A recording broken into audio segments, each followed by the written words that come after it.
Welcome to the Drop In with Pindy podcast from Warriors TMA Academy, a podcast for everyone from business inspirational leaders, combat sports enthusiasts, martial artists, and fitness fans. Together, we can build our self-discipline, confidence, and positive mindsets through great leaders. Now, here's your host, coach and former pro fighter, Pindy Matahar. Welcome, ladies and gents, to another episode here of the Drop In with Pindy podcast. I am absolutely delighted to announce I'm here with my very good friend, Mr. Paul Kelly, and his son, Kean Kelly, everyone that took the time out of their hectic training schedule, their academies to come out here to Coventry to be a part of this episode, and I can't wait to share their stories. I've got a tiny bit of an intro because one thing that I'd like to say before we get started in this, and Paul, forgive me for saying this, but I met Paul when I was a kid, and Paul was the man that actually gave me the opportunity to meet one of my actual heroes, who's Eric Paulson. One of my first ever times I got to train with Eric Paulson was at your Hell's Own Academy in 2005. I remember seeing the advert and begging my dad, can we go, please, please, please. And it was one of the first times I was just there training with my dad as well, and at your academy in Hell's Own with Eric Paulson, and I was just starstruck. I can't even remember anything. For me or for Eric? For Eric. Sorry, and yourself. But I was just there. I can't even remember anything technically what we did. I just remember just being in the room with him, and it was one of the hardest sessions, because back then the seminars used to be, as you can remember, and absolutely, you had like sweat dripping in the inside of the windows in Hell's Own, and it was just. This is the seminar that Eric refers to as the 5 T-shirt seminar.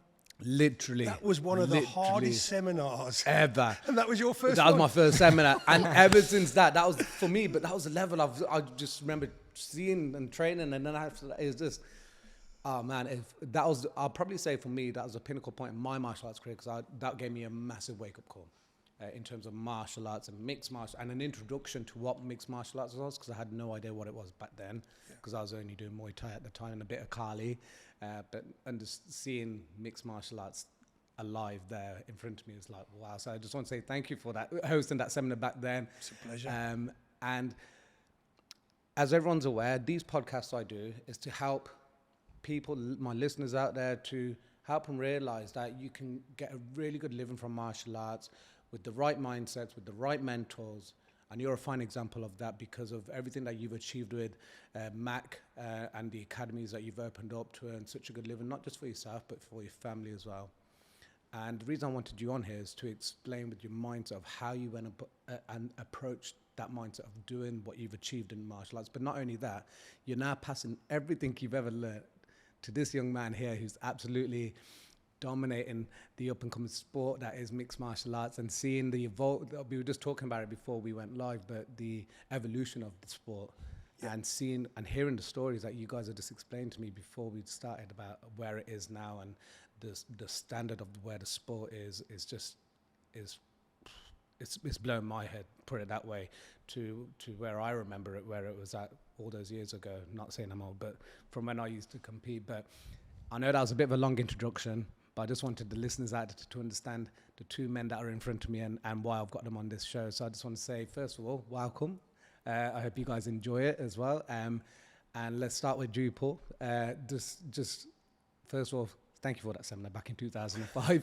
But where did it all start with yourself, and where did it all begin? Like, because I know you didn't traditionally start with mixed martial arts as such. You started with, I believe, Shotokan karate. I think my early days, my dad was a boxer, and so everything in our house from a young age kind of revolved around that. You didn't get punishment; you got a left jab. Oh, okay, yeah.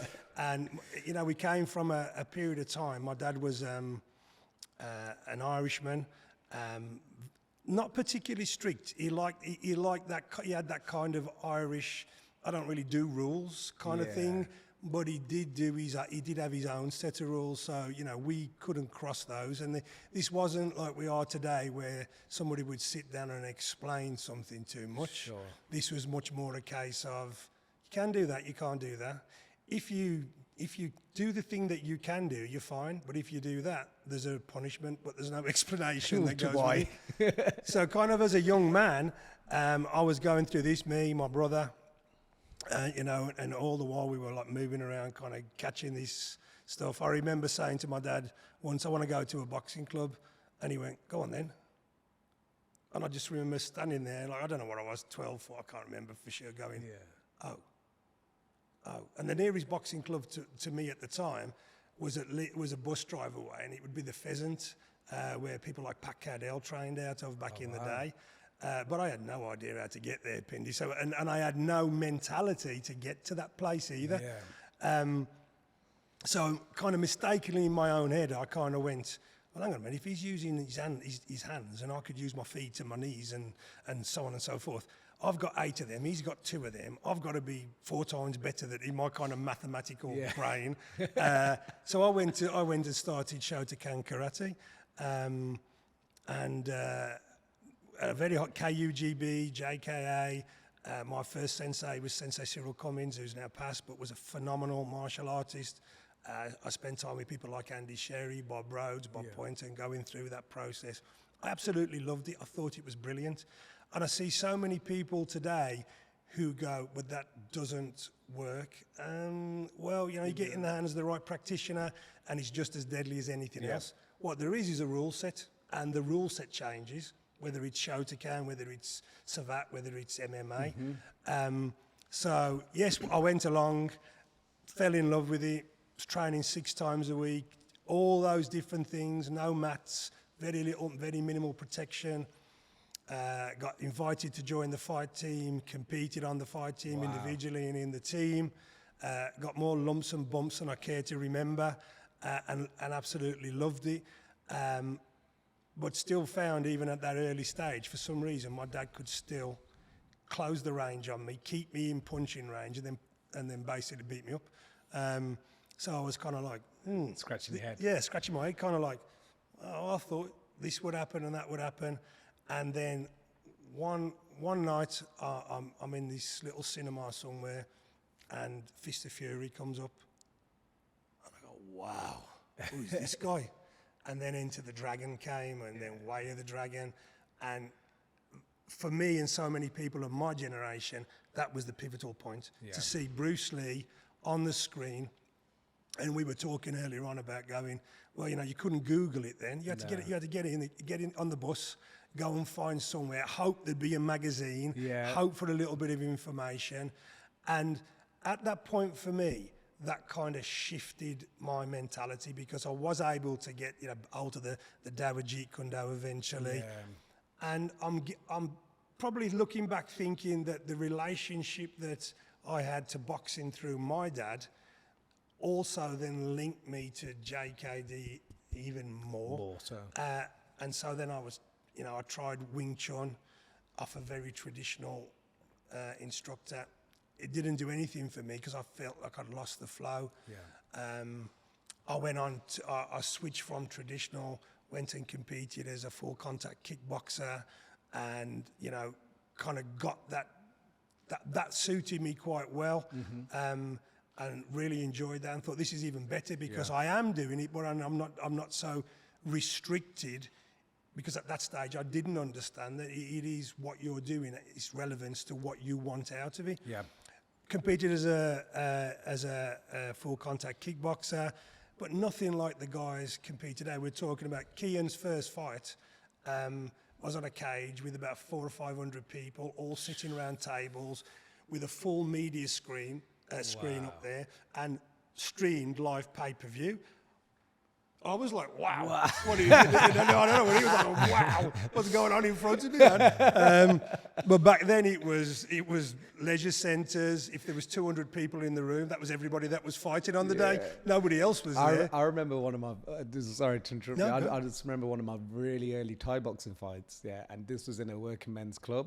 And I remember walking out and there were people smoking inside. This is when you could smoke. And I remember walking out to a puff of smoke, and it's like coughing on my way in and stuff. And that was one of my very early fights. I remember that. And I was the C-class fight at the time.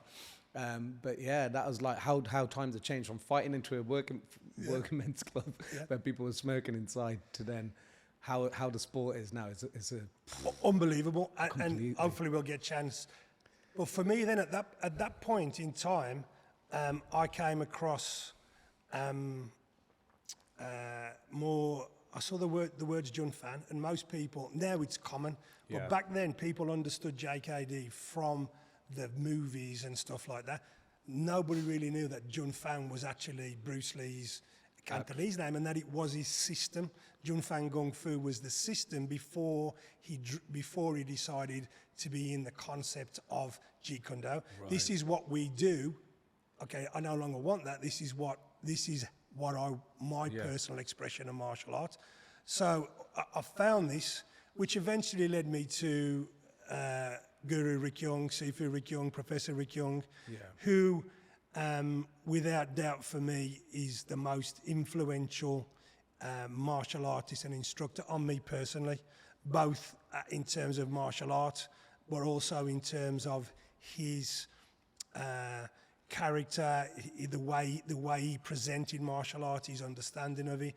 So that kind of started me on this path. And then, of course, the JKD way is to go and explore. And back in those days, we were on the seminar. Did you say the original mixed martial arts? Yes. Yes. The original mixed martial arts, JKD. We call MMA now, it's like sport Jeet Kune Do, really. Yes. You just don't have the eye pokes and the groin strikes and stuff, don't you? As a kid, for me personally, growing up and seeing JKD, like I was brought into JKD, not brought into it, I was taught JKD by my dad, but I remember like researching it myself, and I think if he was still alive, if Bruce Lee was still alive, I think eventually JKD would have been MMA. 100%.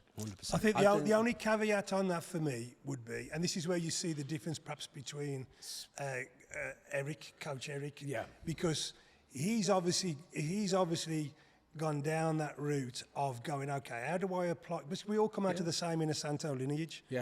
Them before me, but we all come out of that lineage. Yeah. So if you look at someone like Rick Young, Rick is looking at JKD, in my opinion, and evolving and attaching jiu-jitsu alongside it. Eric looked at it and went, okay, how do I test this? How do I apply the principles? Because he originally fought under the Jun Fan Kung Fu banner, didn't you? Yeah, that's right. Absolutely. And came out with that lead leg, longest weapon near his target, and all that type of stuff.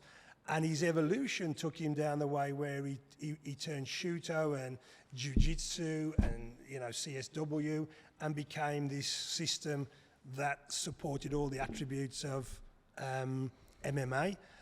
Rick took MMA and fitted it into Jeet Kune Do, because Jeet Kune Do is a I'm simplifying it, but it's a self-protection thing, and going, look, I do want to be able to finger jab, I do want to be able to hit the groin, I do want to be able to take the eyes, but I also realise, and both of those instructors knew that you had to have attribute and condition, which if you went back to the original Bruce Lee teachings, attribute and conditioning were absolutely critical. Yes. And then from me, obviously Braulio, 2002, 2003.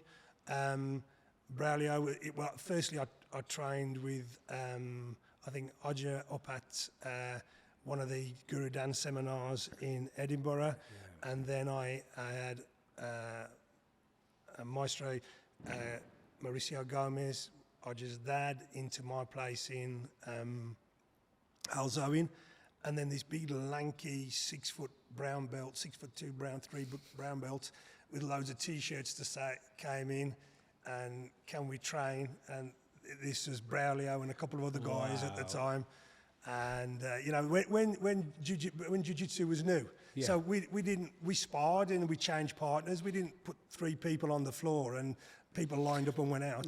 You definitely would have been there. Were you there at the seminar that we did? It's one of Guru Inosanto's seminar, and this was like, I didn't understand what jiu-jitsu was, or I'm pretty sure he's probably teaching Dumog at the time, but this was, I remember going to Edinburgh with my dad and doing jiu-jitsu, but they had no mats. Yes. And Master Mauricio Gomez was teaching, but we had to do it on the sports leisure floor. Yeah, the wooden floor. And it just put me off. I was like, what are we doing? Why can't we just keep it standing? I was really confused with the whole thing. So that was like one of my first ever introductions to it. And I was just like, crazy. Like to see where this, again with evolution and the progress with the amazing and sport. focus and direction. Yeah. And because you look at all that and you go, okay, you went down to the hard wooden floor. Probably now you go, actually, we ought to train on that because it may turn out that some of the things we do on a 40 mil mat, we can't actually do on that. True. Somebody else might go, mate, I'm not even putting the gear on because I'm an MMA guy.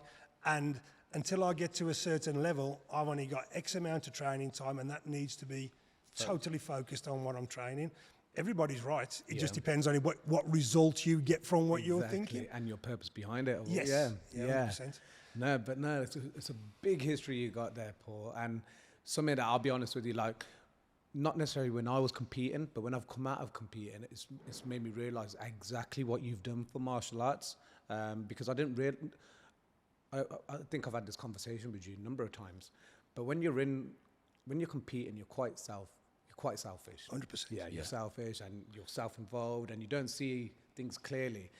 But when I stopped fighting, not saying the real world, but such as the real world kind of came out and I was like, this is what I've got to do. And then I was looking at like ways in which I can do it. And I remember meeting up with you a few times and seeing you at seminars and when we crossed paths with Eric seminars, etc., so on and so forth. But what you've actually done for martial arts and the opportunities you've given to people that have now got careers in martial arts, I'm sure, like, you know, you've got X amount of schools and those people, your staff in those X amount of schools is, you know, you've given them opportunities. You've given this young man an opportunity. Does that make sense? And that's down to what you done, because I'm not trying to give you a big head or anything, but at the time you did it, no one would ever do it. It was a massive gamble. It was a massive risk. But what was going through your head at that time? Because this is why I want to, like, because I'm sure you probably know, but one of the reasons I started these podcasts was to help men's mental health and help people out there to try and go out there and pursue their dreams and change their way of life and their focus. And I just want to kind of go back to your mindset back then. I don't know if you'd ever had like when I say a proper job, I'm on about like a 9 to 5 at the time, or were you employed and took that decision to be like, right, I'm doing this. This is what I'm going to do. Where in your life were you at that time, and what made you take that risk? Okay, I think I was always brought up. You know, I mentioned that thing about with my dad, no rules. Yeah. But that didn't mean I didn't mean sloppiness by that. I just meant we didn't actually always abide by a certain set of rules. Yeah. I think in terms of achievement, one of the things that my dad passed on to me is if one man can do it, another man can do it, and.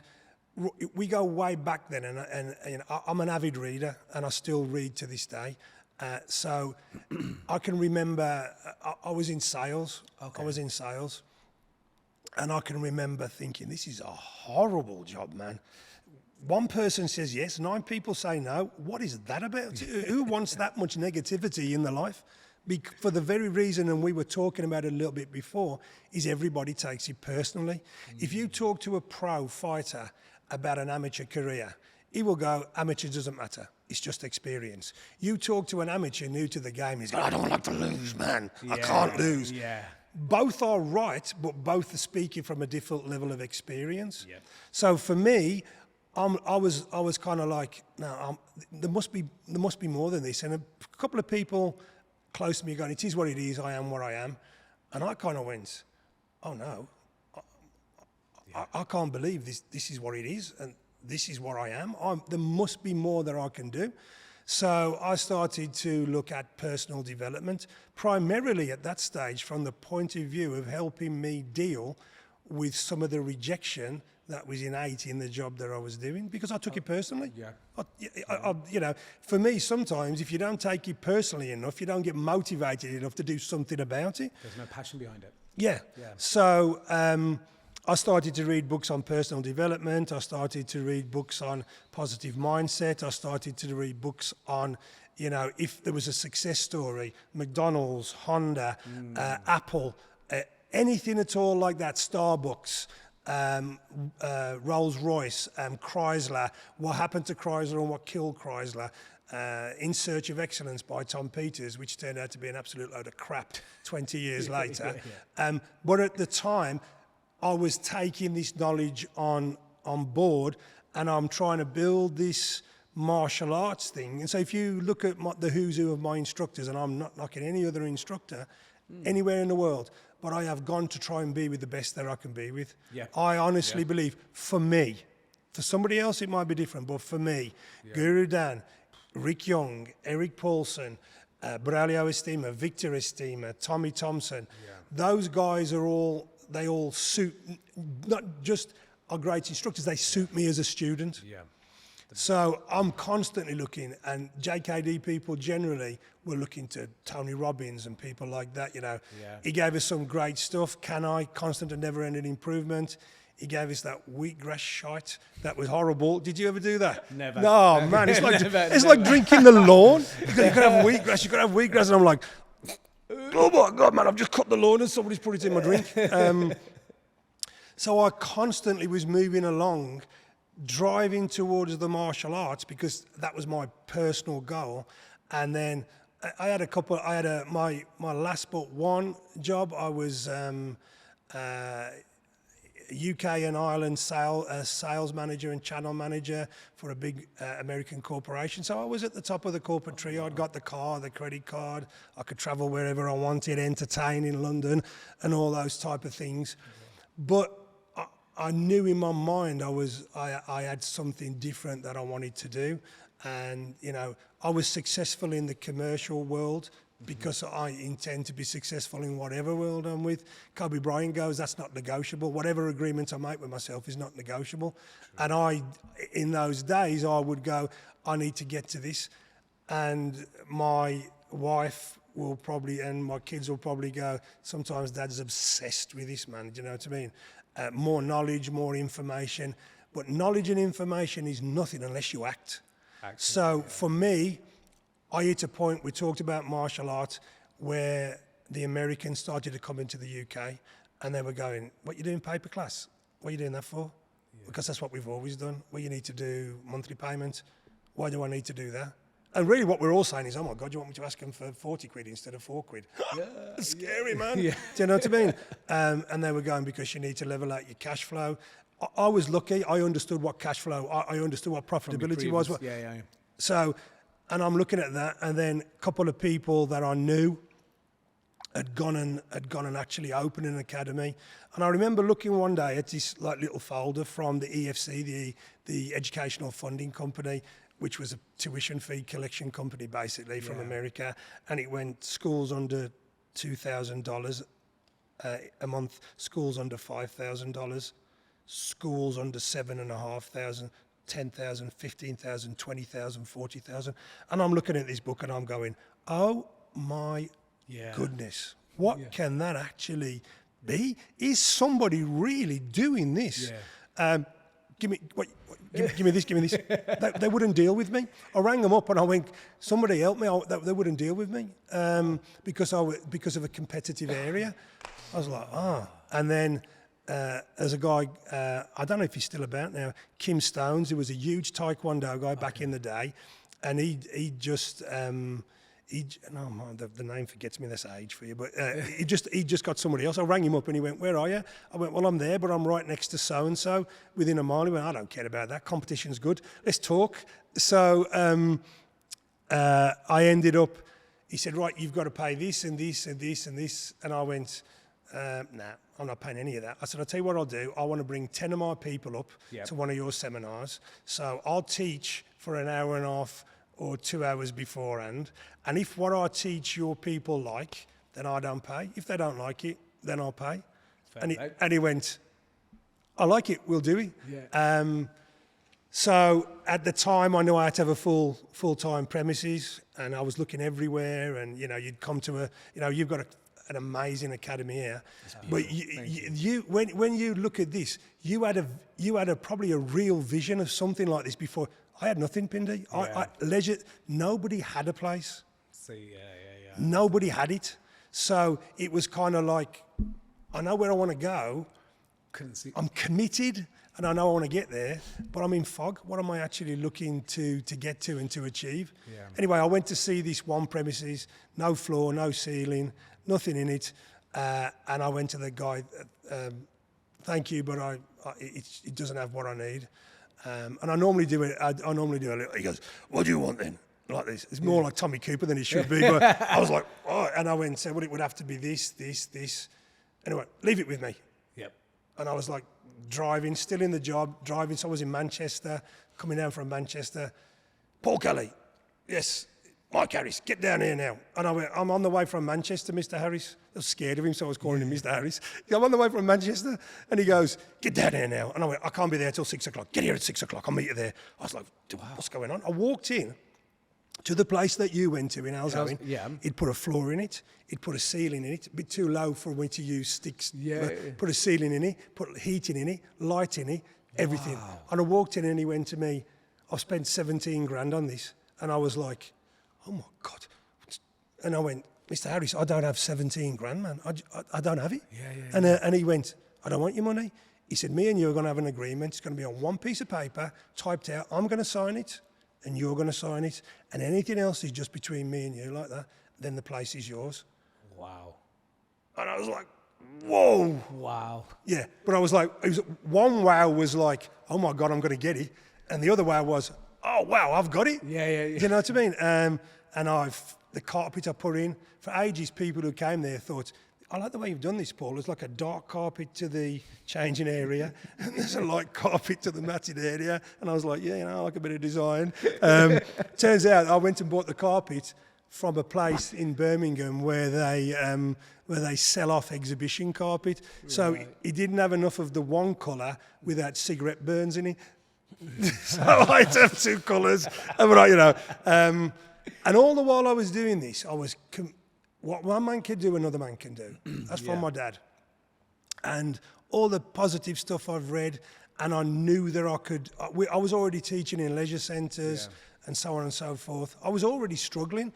At one point, I remember, I don't really say this, I remember being behind with the mortgage and it being a choice between pay the mortgage or pay the rent. And I'm going like, I've got a family and all this. And I passed through all of that. I went back and got another job just in the interim while I could build it.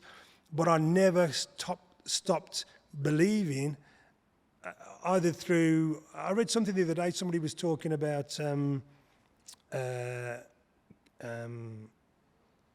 a real problem. And he went, I thought I'd solved it. It was to do with sleep. I was reading on sleep, the quality of sleep and how you sleep and what you do. And this guy went, I don't know whether it was through... naivety or hubris that I thought I could solve this problem in 2 years. He said, what I realised was, didn't matter what I thought, the hard problem is the hard problem and it never changes. Yeah. So I couldn't see any of that hard problem stuff. I was like, I'm after it, I'm going to get it, I'm going to do it. So I got the first one and I kind of managed the first one while I was working, and then we were moving along. I was paying attention to the numbers. I still pay. Even my business now, I get the numbers every single day. I set the numbers every month. I still, 100%. If in my mind, if you're not measuring it, you can't manage it. No. So I set the numbers. I started to look, and I found the second one, which was Dudley. Yeah. And in fact, my first full-time academy. It's 25 years in 2023 that I opened the first one. Wow. 25 years. And even I look back now and I go, wow, 25 years. The second one's about 17 years, the third one about 12 years. Yeah. So I've stood the test of time. I've got an amazing team of people around me that have chopped and changed, that have been with me, that deliver every day, every day in and out for our students.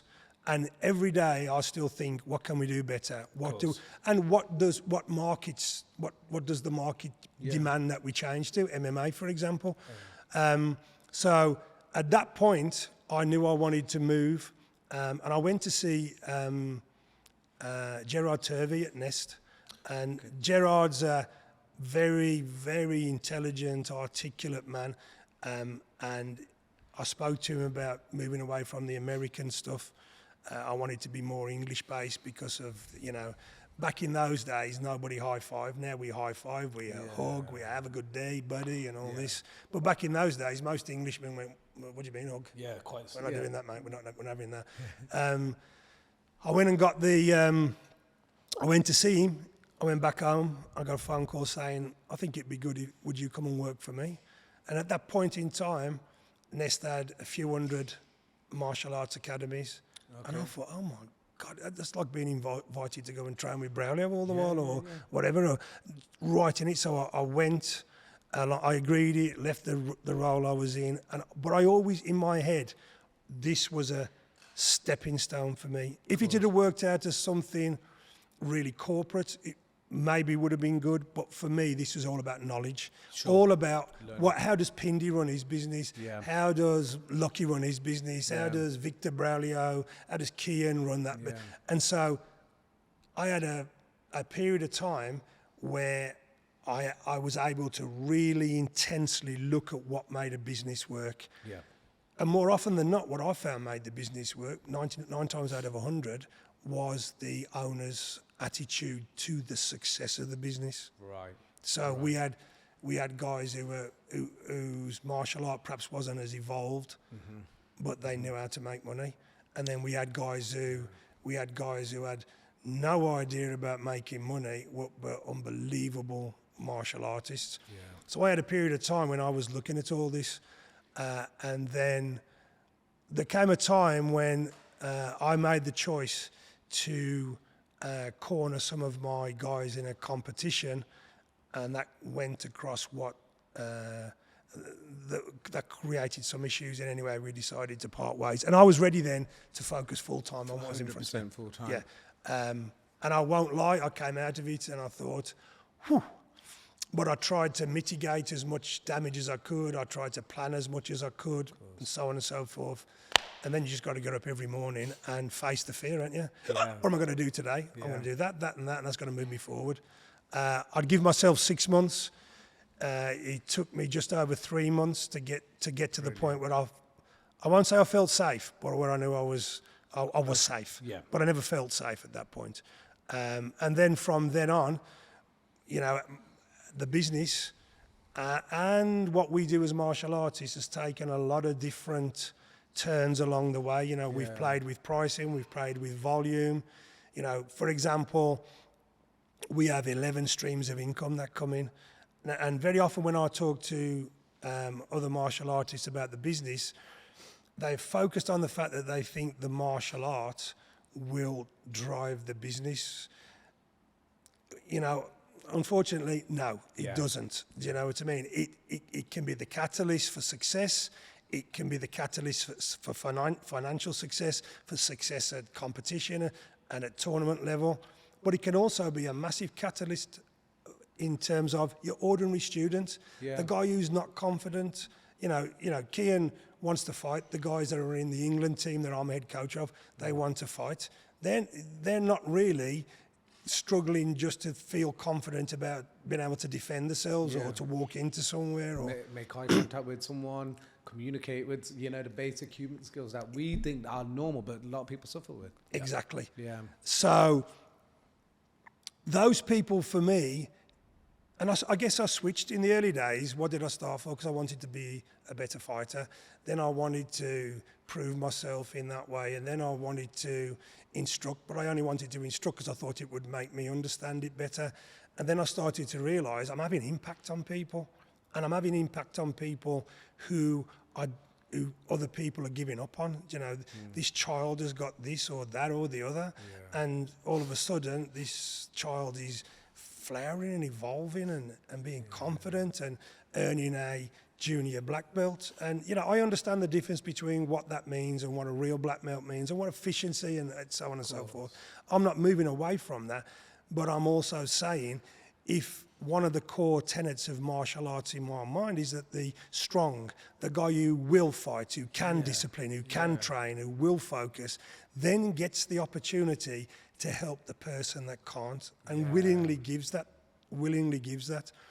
And all of that came together, and now 25 years later, we've got the academies, and you know, I think there's 12 people in the team, a couple of other part-timers on the outside of it. You know, the business is successful, it delivers. And along those ways, you know, I've cornered at places like Combat Challenge, and I've been with UFC fighters, Vaughan and Vaughan Lee. Yeah, I was just about to touch on this as well, because obviously I know a lot of people know this, but I don't think the wider audience probably will know this, but a lot of the pioneers of English MMA have come from yourself, as such, in the terms of like even Vaughan as an example. I remember having a conversation with Bradley Hill. I remember Bradley Hill started with yourself before. I think this is before he started jiu-jitsu, as he was starting jiu-jitsu. I can't remember, but Absolutely. yeah, Bradley, Melissa, Laura Barker, Vaughan way back in the day before that. Paul Taylor, who's Paul's not involved in the sport anymore, but Paul trained with me in block switch for years. I think he just focuses on jiu. I actually saw him at Golden Ticket a while ago, and it was so good to see him because he was a phenomenal. He's like 21-0 as a kickboxer, man. I remember. Do you remember? Sorry, I don't want to keep changing. No. Do you remember UTC when UTC first came about? In Erdington. In Erdington. Yeah. I remember going down there with a mutual friend of ours, Mark, and I remember sparring Paul. This is when Paul was in the UFC. Yeah. And again, similar situation to when I came to the Eric Paul's and I was a bit like starstruck seeing Paul Taylor there. I remember the coach at the time saying, "Okay, you're next. You go in." I was like, "Me," and I was like, "Yeah." I remember just feeling just his jab was like so rapid and fast. He had that thing with the jab and the switch kick left, and he's like clapping you on the side of the head. It's like, oof.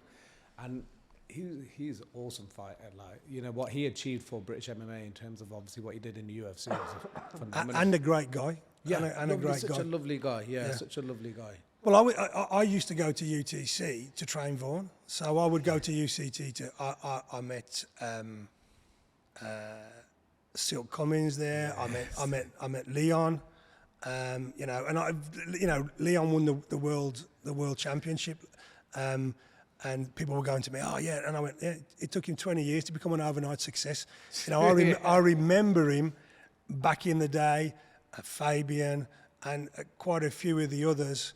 But at the time, my focus was on Vaughan. Do you know what I mean? And I thought UTC was a great gym. And obviously now you've got what's come out of UTC, which is another phenomenal thing.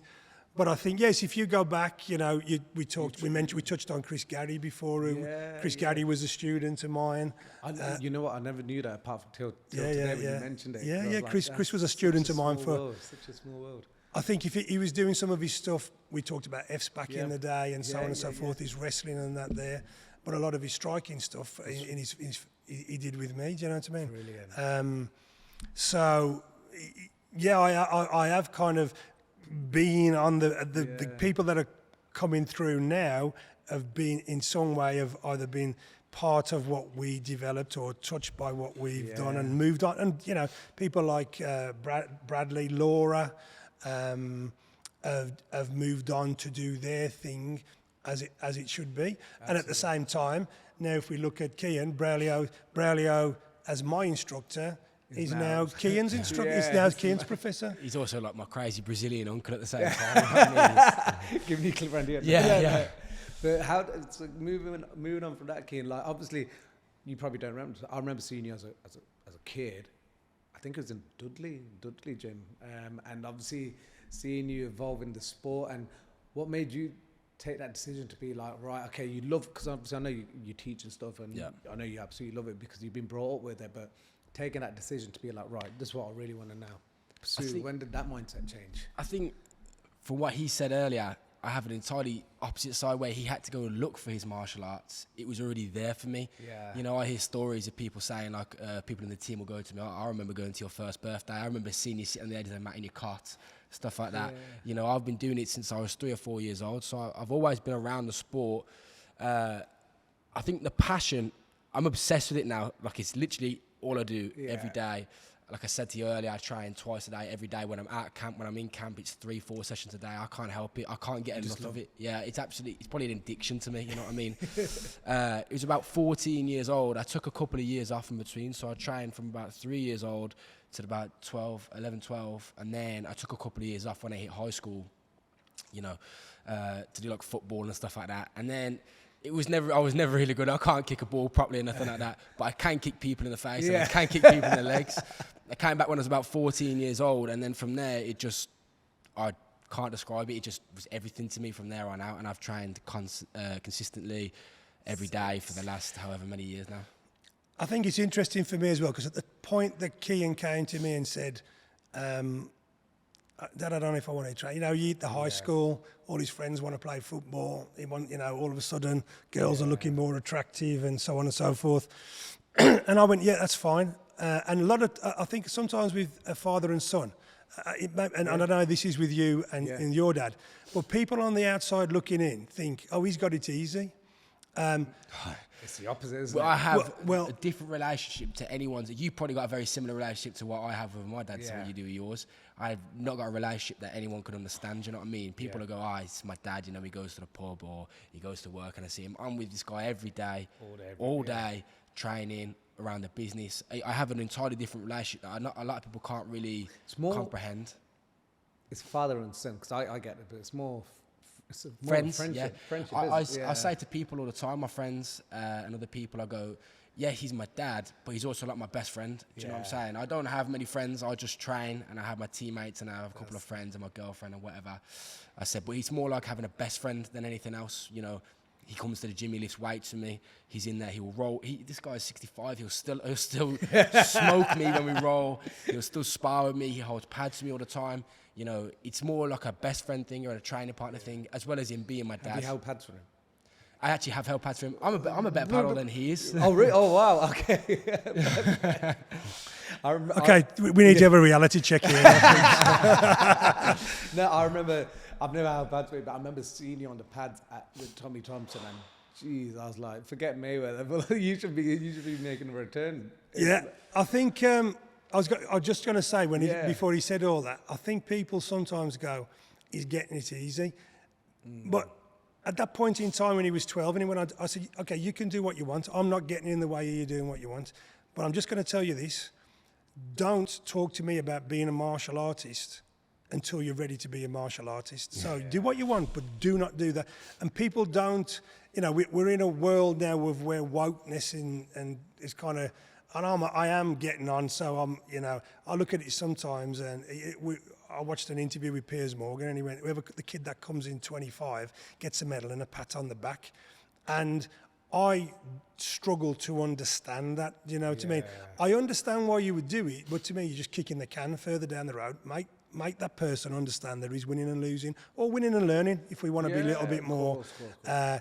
But with Kean, yes, obviously, he's my son, so, there are areas where I grew up, I didn't have much when I grew up. We've managed to build this business, and I want that to reflect on his life. This is not about me saying, well, I worked hard and I grafted and I did it. Now, you've got to do it. Surely, the idea is that I get to a certain level, and if you've got what it takes to get it to the next level, then that's what should happen. That's about growth and about, whatever you want to call it, asset accumulation, wealth accumulation, whether that wealth is intellectual in terms of martial arts or whether it's financial.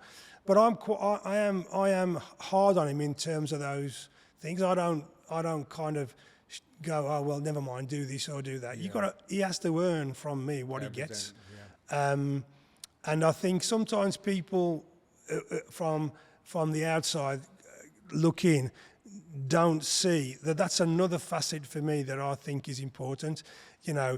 People will go, iron sharpens iron, and you can't make something, he's passionate, he's obsessed, he's committed, because his experience has shown him, I need to be that to be where I want to be.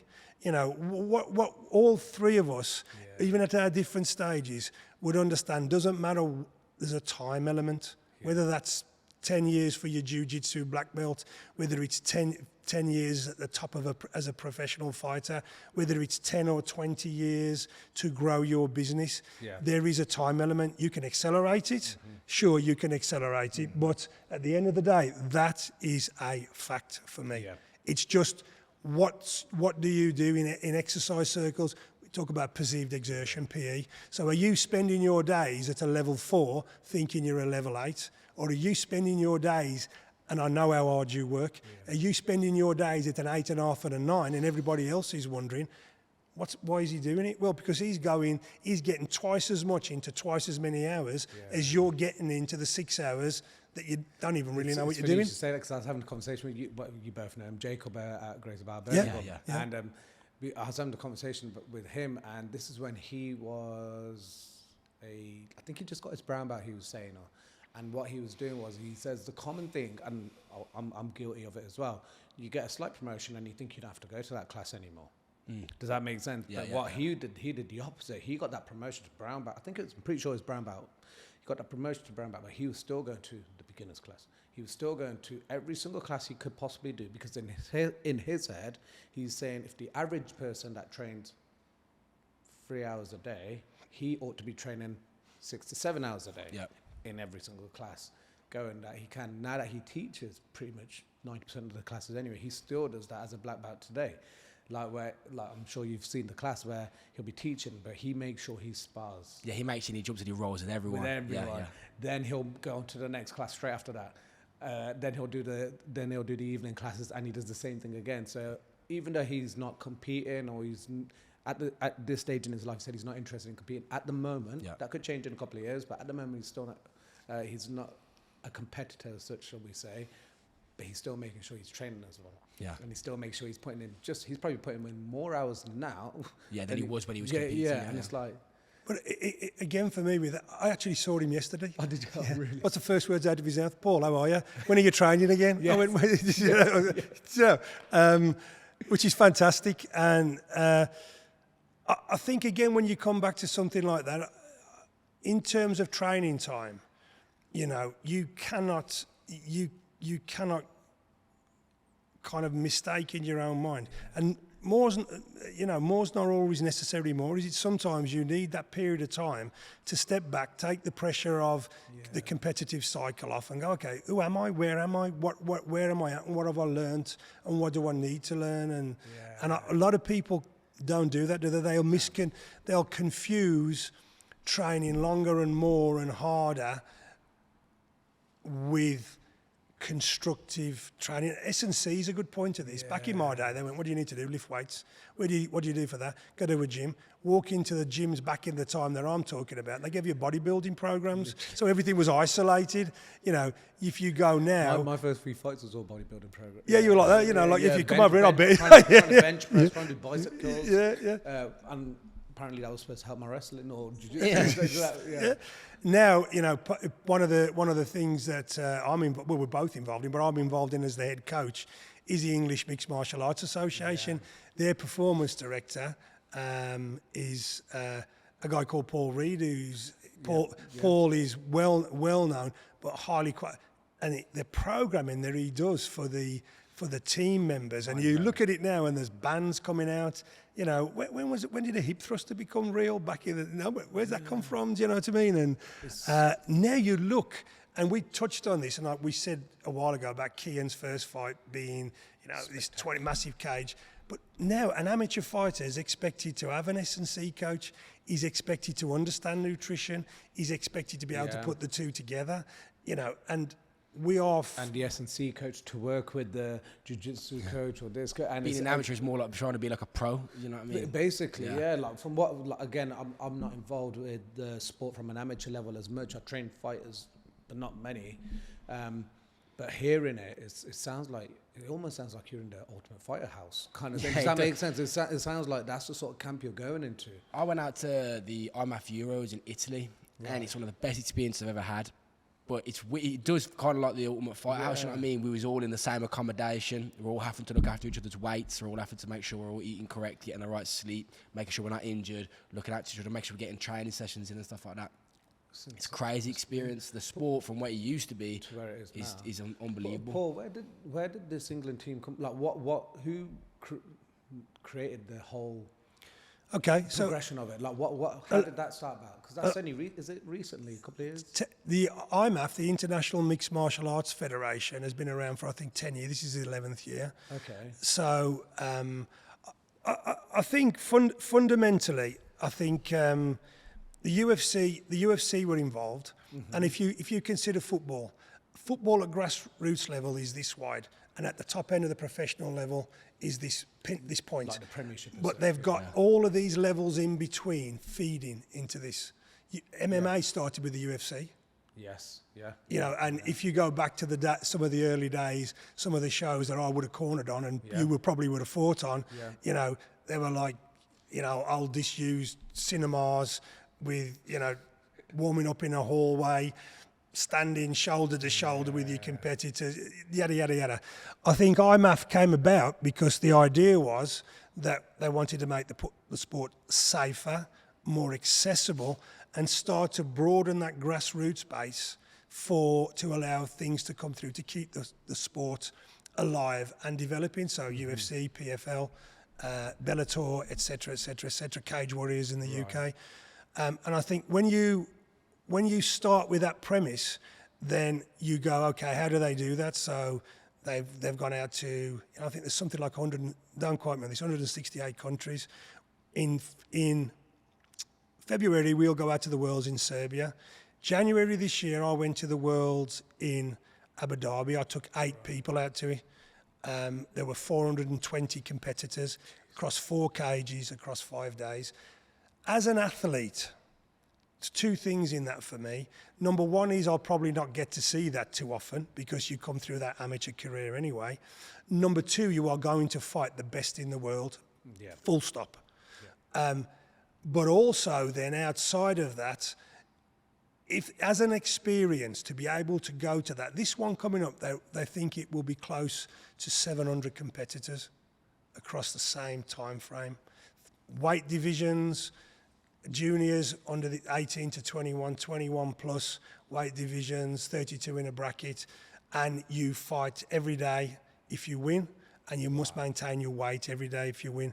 So, you know, this, no disrespect to the regional scene, because it is absolutely critical in the development, but you are at another level if you are engaged with this.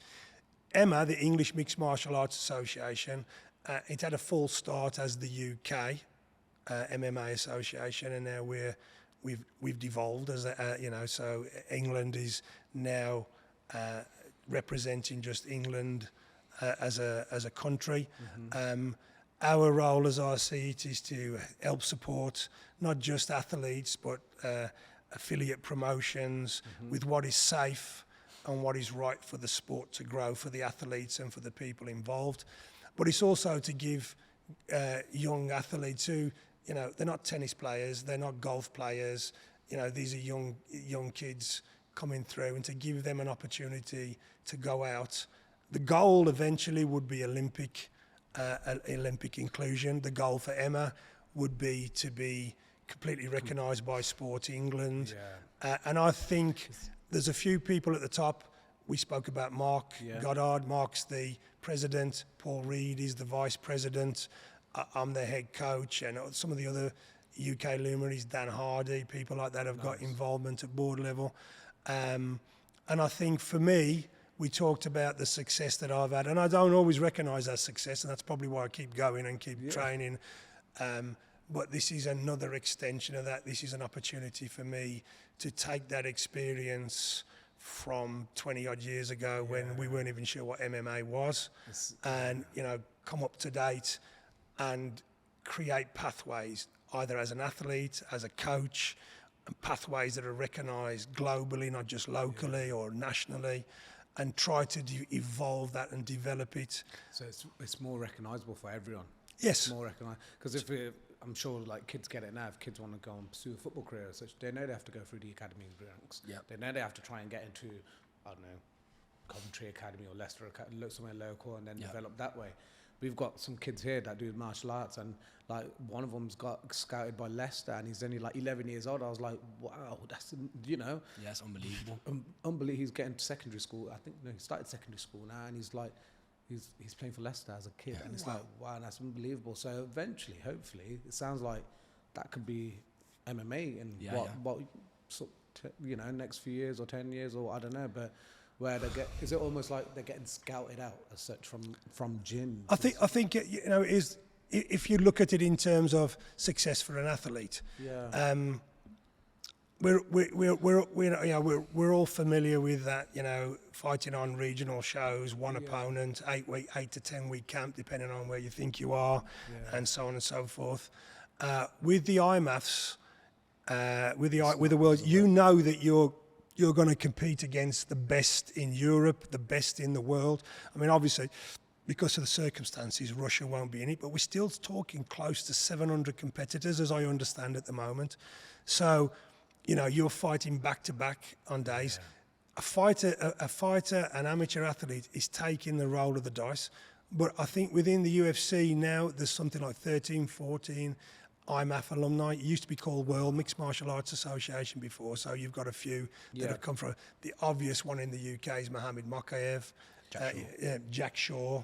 Who've gone through that process from absolutely. And I think the more that the academies, the local gyms look at this and see it, and there's a lot of there's obviously it's like that thing with anything, early adopters, and then and then we get more adopt, and then we get maturity, and then it falls off, and there's a lot of work to do because at the moment everybody's a volunteer and everybody's busy. So, we're trying to find that pathway through where we can support the athletes, evolve the business through the athletes' performance, coaching. If you look at the England coaching team, it's full of, Dave, who we both know, Dave Lee, Vaughan Lee, Canby's in that team.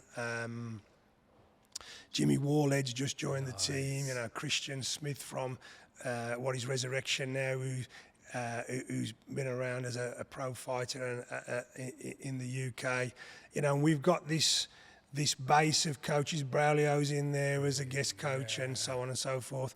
So we've got all of this happening with the idea, because not everybody comes out of a Renegade or a Next Gen or a GB top team. Not everybody's got access to that, and we've evolved it to where we've got regular squad days. And, we went out to Italy for the Europeans. There was 32 or 33 countries. We came third out of all of that. We took 8 medals back with us.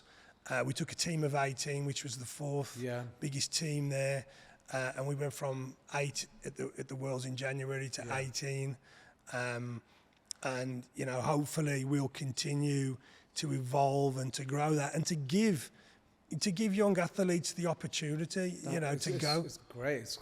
It's honestly, like, hearing it, every time I meet you, like whether it's at training or when, like, even just before we start this podcast, just hearing it's constantly progressing and it's constantly evolving, and I love hearing the opportunities, because I don't want to keep sounding old Fergie, but like back in the day there wasn't nothing like that, and it's like, that's why I wanted to get you on here, Kean, as well, because, like, again, seeing the past 2 years, I think, was it Bristol Thornbury Leisure, was it? That was I remember about 18 months ago now. That was 21, my first fight. Wasn't it? 2021. Yeah. And I remember seeing you before that at Braulio's, and I was doing a private with him, and you guys jumped in, and you guys jumped in. But seeing I could read the excitement from your face, the expression, and you just smile. And even since then, you have a fight, you dominate, you do how you get back into campers and stuff like that. But I love seeing it, I love hearing about it, because I could see how much it means to your hair. Does that make sense? I could see it visually from your expressions. You're always smiling. Second you start talking about it, you're smiling now. I can't help it. I get on the interviews right with the England stuff. Yeah. And I say it every time, but it literally is everything to me. People can't understand how much this means to me. It's my whole life. I've done it since I was a kid. It's everything. My poor girlfriend has to put up with the fact that I have to train 2 or 3 times a day. Not because I have to, because I want to. Yeah, it's good. My friends, they don't get to see me as much. I don't drink really. Good. I don't do anything like that. I just like to train all the time. Keep at it, man.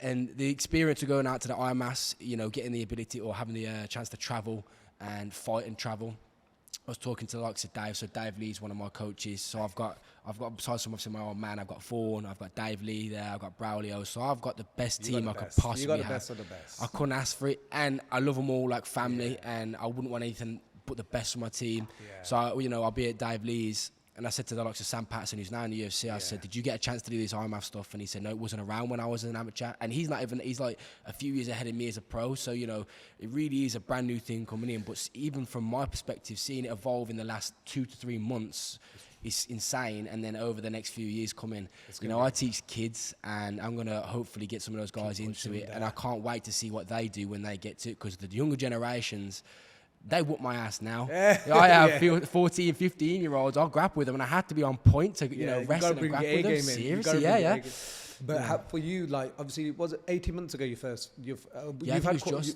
how many have you had in these 18 months? So I started my first, really I've only been in MMA. I've been around it and training it for years. I've only really been in MMA for about a year in total, fighting. So I've had 5 fights now. So I had my first one back, I think, was it August or July? July, I think. It was August or July, around that time in 2021. Then I had 2 back-to-back at the start of last year. And then I ended up booking a couple of fights and suffered a few injuries. So I injured my jaw, which was, I think it was cartilage damage in my jaw here. So I couldn't take a punch for like 2-3 months. I couldn't punch. Once that finally got fixed, I jumped back in at the deep end and ended up going out to the Euros. Had a fight out there against the Danish national.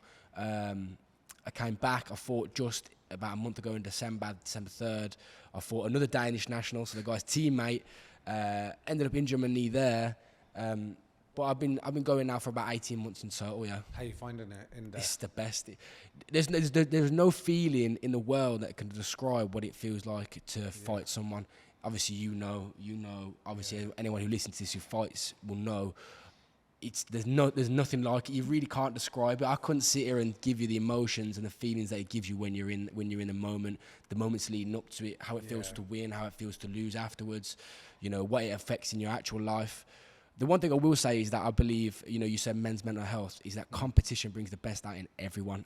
And if there's one thing that I would say for anyone to do, it doesn't have to be fighting, it doesn't have to be anything to do with martial arts, football, anything in any sense, is that competition should be part of your lifestyle. You know what I mean? Because I found in the last 18 months that my work ethic, I had a hard work ethic anyways, and I'm hard on myself in that sense anyways.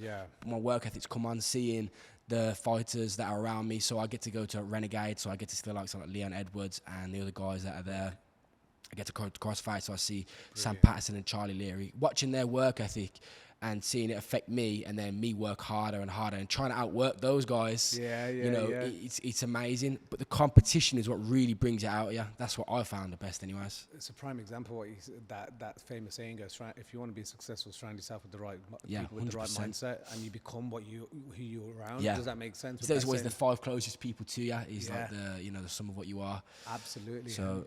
I found I'm lucky because he's put me in that position to be there, you know what I mean? He's put me in the position to be around the likes of Braulio and Victor since I was young. He's put me in the position to be able to travel to Crossface and be around Dave Lee. He's put me in the position from what he did to have Vaughan in there with me every day coaching me, to have him as well, I'm lucky to have the best team. I couldn't ask for anything better than what I've got. You got the best of the best in the 100%. UK. I'm excited to see what the future holds. What is your end goal? Like, I know I think I already know this anyway, but I speak to many MMA fighters, and some say they want to go down this route, some say they want to go down that route, and that's the promotion they want to work with. But obviously, it's going to be the UFC. Everyone's going to have to say it. Well, am I just saying that? I spoke to a few guys that I know, and some of them want to go to one because so I was just about to say, because recently I've been speaking to a lot of them, and they're saying UFC is what was their goal when they got into it. Bellator and One and PFL have come out of the blue out now. And everyone was going down like the one route, and I was like, for me, I was just talking about this the other day in a conversation. For me, and I think this is where a bit of the addiction comes towards the training side of things, is that I want to be the best. I don't want to be just another name. I don't want to be that. And whether I make it there or whether I don't, I'm going to make sure I give it my all every day to make sure I can have the best opportunity to do that. So I say to him, I like to dare to be great. You know what I mean? I like to take the risk, because I think if you don't take the risk, you're never going to make it to that. It's where you want to be. But for me, the end goal is to be the best. Something that I had Liam Harrison on this podcast a few podcasts ago. And something that I remember him saying on the podcast is saying you can't teach a fighter, especially a young fighter, this or this. Yeah. You can teach them physically, this is how you throw a jab, this is how and you can eventually see them inspiring, but the two things you can't teach them is how to keep their head and how to teach that.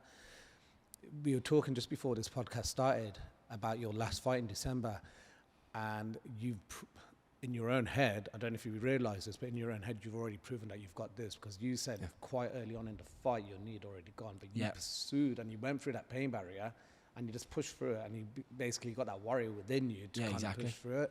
Like you say, you don't realize you have that in you until you go to that point, do you? Yeah. And that's when you come back down to experience, and what does an individual, for some people, experience means I just got to do more of it. For some people, it is, this is what I think reality is. Now this is what is showing me. The experience is showing me what the reality really is, what I can do, what I will push through, but also the bit where, they always say, don't they, courage is not the absence of fear. Courage is the ability to deal with fear effectively. Yeah. And I think when you're not doing it, when you haven't done it, then you're kind of going, I do this and I do that. Yeah, and you just move there and I just slip like that and I just go bop like that. And then you actually do it and you go, whoa, Mike Tyson, everybody's got a plan till they get punched in the face. Absolutely. You can only get that, just like swimming, just like riding a bicycle. The only way you're going to evolve as a fighter is to experience fighting. Yes. Now, what you need to be sure of is that you're doing that in a safe, educated, progressive environment that you can go, okay, I've got this. It's not, I remember, I won't say names, but I remember back in the day, this gym used to advertise for new people, and they'd get like a load of new people in on a start date, and they'd have all the fight team there, and they'd just wail on them. And they'd have 30 people, and at the end of the first night, they'd have 4 or 5. And then within a couple of weeks, they'd have 1 or 2. And they would go, he's the one, he's the one, he's the one. Yeah, but what about the other 29? Not everybody learns at the same pace. Not everybody, if we learn visually, either by touching and feeling, by visually, by listening.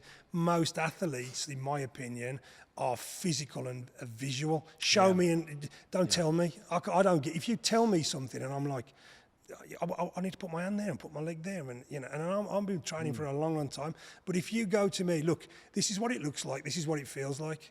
Gotcha. Yeah, bam. For sure. And everybody needs time, because we all learn at different levels and different paces, even under different stimulus. Sorry to interrupt you. No, you just remind me of something, and it happened recently. I don't know if I'm quite confident saying you both have experienced it, but do you remember Braulio teaching the head of the snake about the rib cage going on the forehead? Not the forehead, the temple. I remember him doing it. I remember him showing it, and I was like, but the whole body's free. Yeah. They're gonna I said to him, but the whole body's free. He's like, come here. I was pinned. I was like, holy crap, all the weight's there. Yeah. And I can't, I could move it, but every time I moved it, it hurt so much. I didn't want to move it. Does that make sense? And it's like, you can't even start, can you? Your whole body can do what it wants down here, but he's got you so much control up here, you can't do anything. Can you? But Bruce Lee goes, don't need to know yourself. To know yourself is to express yourself with another person, in other words. So people who don't know, look at that. But as you get further down the route, you actually know, really, we're just talking hips and head. Yeah. And if I control your head and your posture that much, I negate all the other stuff. Yeah. Do you know what I mean? Wiggle and squirm. But when we're on the outside, the fighter in you goes, I'm just going to hold my... Oh, yeah, you are. Yeah. He does it to me all the time. He'll be showing me something, and he goes...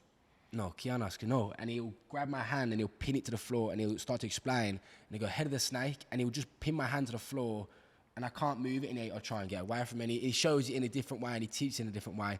But the head of the snake, like you say there, he pins your head, you're stuck. You pin your hand, you're stuck. He pins your ankle, you're stuck. And it's so simple, but yet so effective when he does it as well. Effective. Yeah, it's crazy. Massively effective. And when you go back and we spoke about what is it like to be a martial artist, or what's it like to be a fighter, or what's it like to be a coach, what's it like to be a businessman, what is the success aspects? And if you look at something like that situation with Braulio, number one, he's got the experience and he's tested it and figured it out.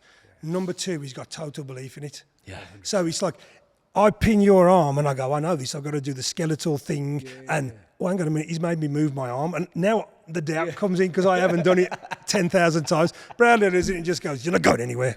Yeah. And you go, man, he's just doing that from sheer belief. Literally. You know?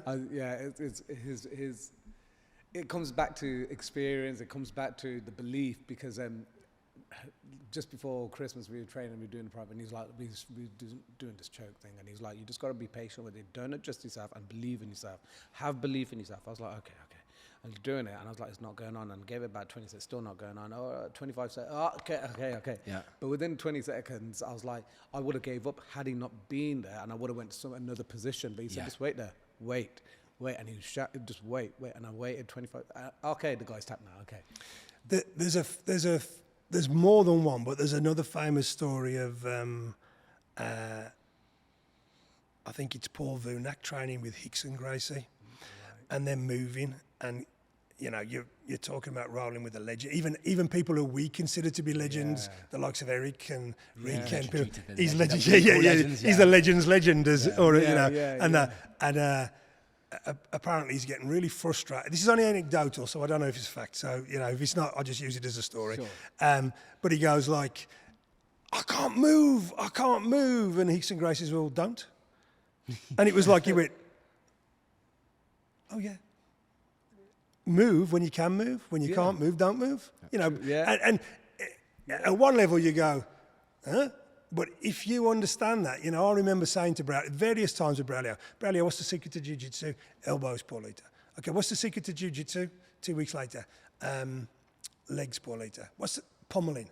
Pummeling's wrestling, Braulio. No, pummeling. Pummel your legs in, pummel your hands in. Braulio, what's the secret to jiu-jitsu? Angles, Paulita. And it took me some time to realise that he would either answer in a way that he thought I needed to understand it, or he was evolving. Because I've done the same with Victor. I've gone to Victor. Yeah. I mean, Victor was an absolute, well, probably still is, but it was when he's 19 years of age, you know, with his purple belt on, and Victor only had one mindset: nobody is beating me. Do you know what I mean? Still got it now. I remember being in, this was last year, it was like mid last year, we was in Knots training with him. Yeah, I got the pictures. Before we went out to Portugal, and he was rolling with me and he's flinging me all over the shop. And he obviously let me get to the position, and I sunk in a rear naked choke, which I thought at the time. You sunk in a rear naked? Yeah, but he let me. Don't get that confused. Don't get that confused. I ain't bothered with you. He let me get the rear naked choke on, which at the time I thought was my best choke, and I sunk it in, and I was squeezing with everything. I had my hooks in everything. I'm squeezing everything. He wouldn't tap. And you know, when you said to me, like, you know, 25 seconds, at this point, I'm already doubting myself, and I'm looking at him, I'm squeezing him, like, looking at Dad, I'm like, why ain't he tapping? He's not tapping. And he ends up just sliding me off. I'm sat there going, you're only there because he let you get there. Let's just understand that. Or I roll with Braulio, and again, he'll let me do certain things to help me, you know, find the path of where I need to be going. And then out of nowhere, I'll get swept. I'm on my back. I've been choked out 3 or 4 times in a second. But I think for people outside of martial arts, if you know, we've been friends for a long time. Yeah. We don't see each other very often. We should see each other more. Sure, you know, definitely, 100%. But it's when we sit in a place like this, and you can feel the passion, the love, the mutual understanding of what we've all been caught in those positions, or felt, oh, I've got it, or being in that position where you're like, he's going to go. Oh no, he's not going to go. He's not. Okay, now what do I do? And I was just going to finish the Braulio story, and then I went to him one day. Where's jiu-jitsu? He went, in the transitions. In the transitions. Yeah. And I went, oh wow, man. And we were doing something from half guard, weren't we? We were looking at something in half guard the other day, and I was saying to Kean, look, if you're there, I've got options. If you're here, they're less. If you're controlling this, they're even less. Yeah. If you've got this, they're getting less. If your head's here, they're getting less and less and less. So my first goal is to make sure you don't get anywhere near there. I don't want to be looking at number 5, flat on my back with my head pinned and underhook and my arm trapped, going, what should I have done?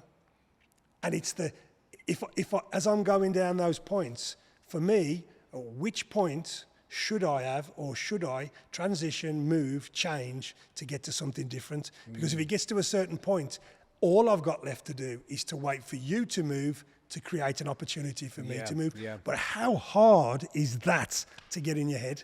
When you think, I'm sparring, I've got to keep going, I can't keep going. That's a mental battle, isn't it? It's a mental battle. It's crazy. How's your mind like? Obviously, you're fresh in competition at the moment, and you're actually doing it now. But can like obviously when you're in there, what sort of game plan, what sort of mindset are you going in with? Are you going with the flow of things and seeing reaction of him, or do you have this is what I'm going to do and boom? So for my first, obviously, again, you'll know this. For my first fight, it's, he says, "Oh, it was an amazing experience, huge cage." I don't remember any of it. I literally, I remember stepping into the cage and just giving a smirk to the guy while I was getting a Vaseline on my face. That's probably the only thing I remember from the fight. Yeah. Unless I watch it back, I can't really remember it because it was so fast. Yeah. And as I've gone on and I've had about 5 fights now, or I have had 5 fights now, every fight I've gotten in there, I start to see more and feel more. And, I pride myself on being able to handle the pressure really well. I don't get nervous really. Okay, everyone gets nervous. That's waffle, But you learn to. Yeah, you can channel it the right way, can't you? You can hold it well, and I feel comfortable being in there. I don't get in there and you see some guys get super, super nervous and they can't cope with it, or you see some guys who I think are too relaxed when they're going in there. I pride myself on being able to control myself mentally and physically well enough to get in there and see what's going. I think this got said to me by Dave Lee. He said, we don't really game plan all the time. It's more just go with the flow. It's a fight. What will happen will happen. Yeah. You must just react or, act upon what you want to do. When I fight, I like to be, a pressure fighter. I've got good cardio. I spend hours when I'm in camp running up hills, doing it in the rain, doing it in the snow, doing it all the time. My cardio, I'm really cardio based in that sense. But I'm also an explosive athlete, or I try to be an explosive athlete, using the right S&C from the likes of like Paul Reed from the England team. So when I fight, I like to be a pressure fighter, using my explosion and my angles and using my cardio to put the pace on someone. So at first when I was doing that, I was just doing it out of fight or flight. I didn't know what I was doing. And then as I've gone on, now I can feel I'm relaxed while doing it. So now I can see when your hand twitches. I can see when your foot moves. I know where I need to set my body the correct way to land a certain shot. But when I first got in there, it was hectic as anything. You don't see anything. You don't feel anything. The pain doesn't hit you until afterwards, nothing like that. Now when I'm in there, I feel the whole experience, the seconds before you walk out of the changing room. Having him talk to me beforehand, having Vaughan talk to me beforehand, the walk out, walking up the stairs to the walk out to the walkout, what I mean? Getting into the walkout, hearing your music start, and then you can feel everything start to rise, getting in there, not letting it get overwhelming, and just enjoying the experience and having fun with it, you know what I mean? Nice. Can you remember back which number fight for you did you kind of go, okay, I'm not feeling too bad now, not the first one, because not the second one maybe, not the third one. There comes a point when you kind of go, okay, I know what this is now. Yeah. I know what this is now. Let's go for it. Yeah. Do you remember what number, which number that would be for you? Now you're asking, you're testing my memory. I'll probably say for me personally, it was around 6, 7 type of. That's where I'm getting to now, where I'm starting to get in there. And I'll be honest, I can't remember anymore. I can't remember my first few. I don't know if that's because you don't, do you? That's what I'm saying. It's so quick. I think at about 4 to 7, depending on who you're fighting, the level you're fighting at, etc., etc., etc. I think around that point, you stop carrying so much with you, and you kind of like, okay, I know what this is now. I know what this is about. Kean's, this is when you come back to experience. What is experience for? Experience is to learn. So this conversation you've just had with Kean would be different from the conversation at any one of those interim times. This is where he's had the experience learning curve, and that for me, you go back to what's the difference between a fighter? Well, a fighter and a martial artist is that you can take that dip into who you are and what you are and go, what do I need to do next there? And, when he's saying how he can see, But we all know that if you go in with the idea of hitting 4 shots and thinking I'm going to land them, you're still way early in the terms of your development. You know, what is that thing? There's you start at conscious incompetence. You know you don't know, and then you go to unconscious. Is it conscious incompetence? So, and the last one is unconscious competence. In other words, you're doing what you're doing because you've spent the hours. Jake Addy will sometimes call it flight time. You've got that ability to, if it's got to be in the forefront of, if I'm having to stand in front of you and I think, okay, Pindy's just slipped to the left here, he's going to throw a boom, boom, boom, boom. Oh, where the hell did that come from? You know, I see you going left and I've got to adjust. Do you know what I mean? And I've got to, the principles I teach or I'm taught as a fighter is movement, pace, pressure, hit them when they move, make them move and hit them in the movement and stuff like that. You've got to be able to have those innate. They've got to be at an unconscious level. Conscious and the unconscious mind. They can't be you want to conscious. fight with the unconscious mind, don't you? So you don't. It's kind of like autopilot. Easy. Am I saying autopilot or am I being disrespectful by saying autopilot? No, I think I'm not that's saying correct. you're taking it easy as autopilot, but it's just Your mind just reacts and just does, doesn't it? yeah. It's like, I know it sounds you like we've done this loads of times, and I'm sure you've done it as well. But it's like they say flow rolling, like when you roll out like 40%, 50%. Like I've done that loads with Victor Amber earlier, where we just flow roll, and I learn more from that because I'm having to use this so much. But then when you don't go to actually do it, it's like and you're building your body, and don't quote me on the science terms of this. I don't know the sports science behind it, but you're training your body to such a way where subconsciously it's reacting to a reaction. Yeah. Does that make sense of what I'm trying to say? And so, like you touch me, I can like kind of roll and then go. 100%. Yeah. If you think about it, 65% of our communications as humans is visual. Yeah. So, you know, you're not going to talk to yourself in your head and then, you know, it's like if we cross over to JKD, trapping, you know, and trapping really is this range. Do you know what I mean? Is this range? It's no more than that. You know, we're you know, short arms on a wooden dummy, trapping from a reference point.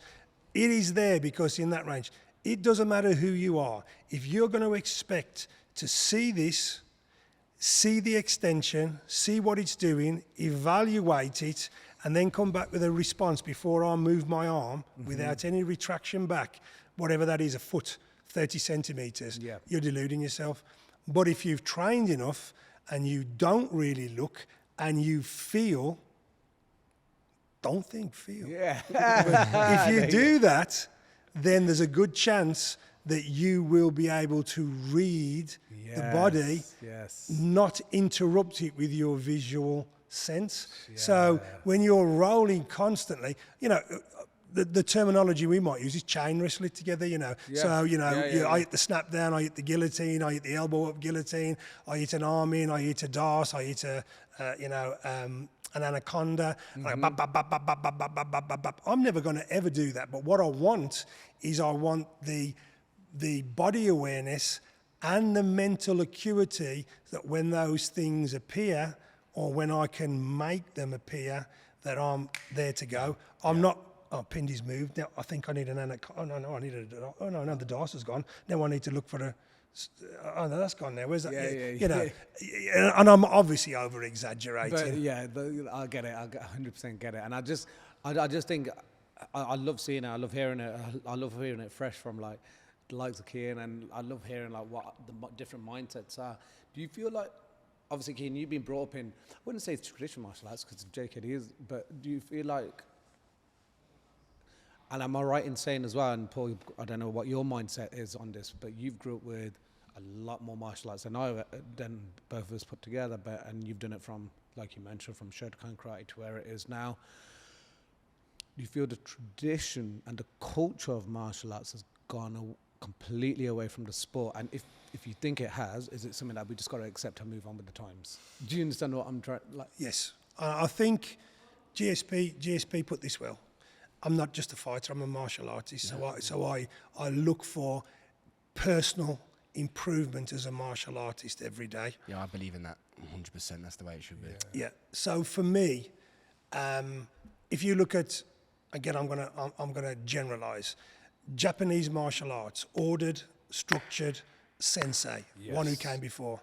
Chinese martial arts, familial, Sifu, older brother, more relaxed, more open. I believe that a lot of people discarded the traditional martial arts the same way as there was Facebook, then there became Instagram, then there became TikTok. You know, we just need something else to compete. So I think the kickboxers back in the 1970s perhaps didn't want the tradition that went, or sometimes the traditional martial arts didn't present themselves very well. So people would go, well, that doesn't actually work. I'm not having that. You're not doing that. Do you know what I mean? And I've learned the hard way that they actually do. You know, through fighting. Like I said earlier, when I was out in Italy, I fought a guy who was a 3-time European Taekwondo champ. I was going to speak to you. This was the next thing I was going to bring up, because there was a big phase like growing. So 70s is all, from my understanding, was all about kung fu and stuff. 80s is all about things like American kickboxing. 90s in this country, a bit of Thai boxing came, but it was kind of a bit of a cross between Thai boxing, kickboxing, Taekwondo. Yeah. And then obviously MMA started. But then no one ever did karate, or no one ever did things like Wing Chun, and that was all like disappearing. Yeah.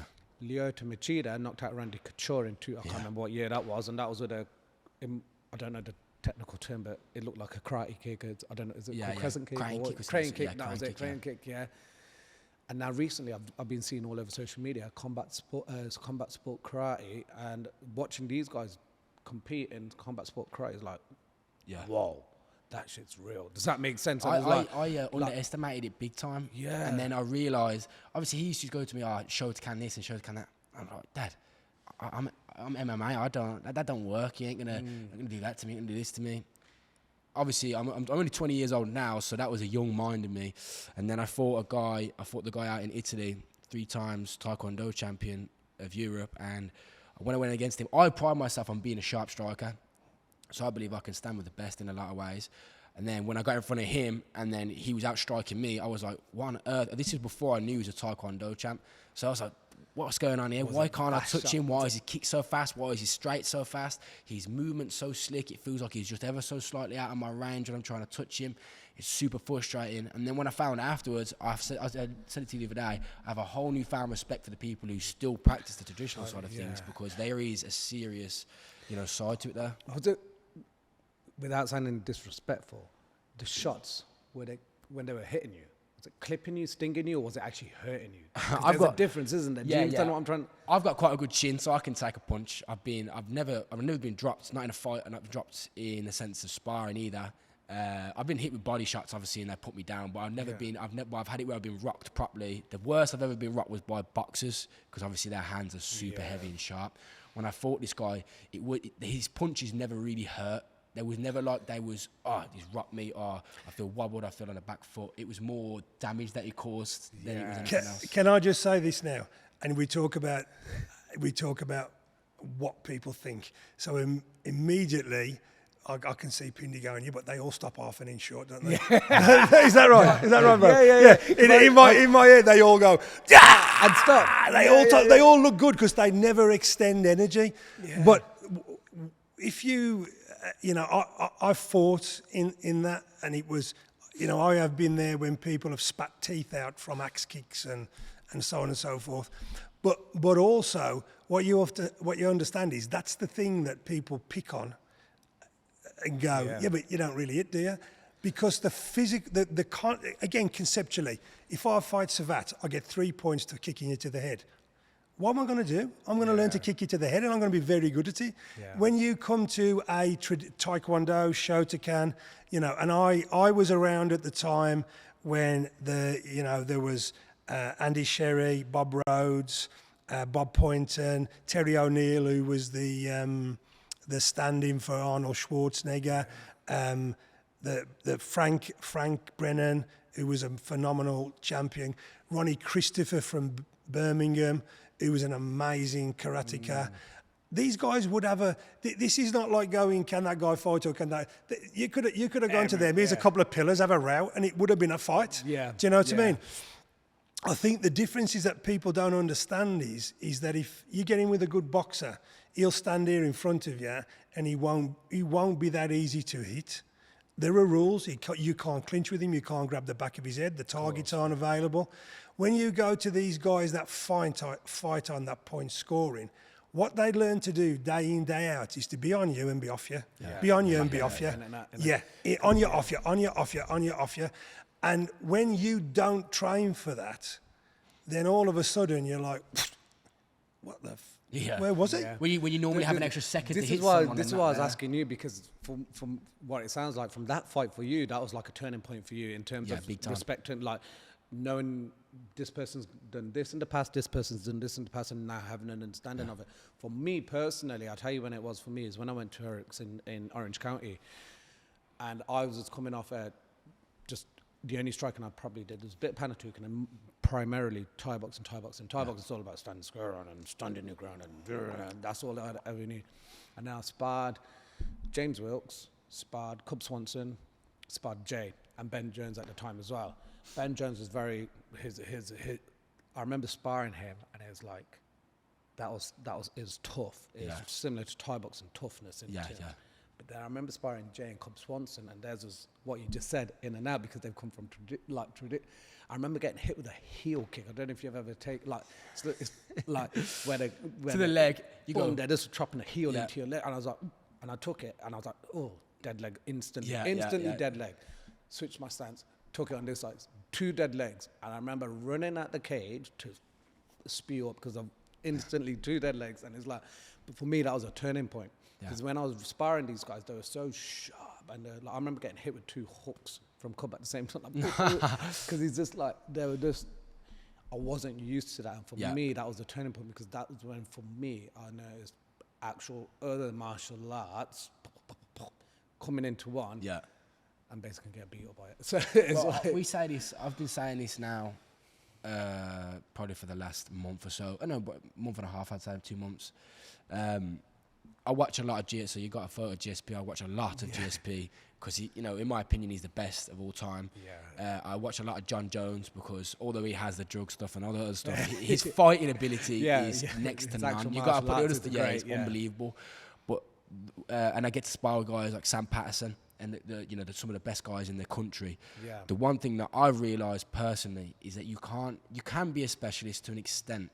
But the best of all time do everything to a high level, 100%. I don't know the exact saying, what is it? A jack of all trades is the master of none, but the jack of all trades will always be a master of one. Do you know what I mean? I watch the guys who are the best, and I'm not talking, you could get champs. Israel Adesanya, I know he's just lost, but he's the guy who beat him. They're heavy kickboxers. They don't really have a grappling sense. Do you know what I mean? But the best of all time, the people who win the best conversations can strike, they can clinch, they can wrestle, they can jiu-jitsu, they can do everything.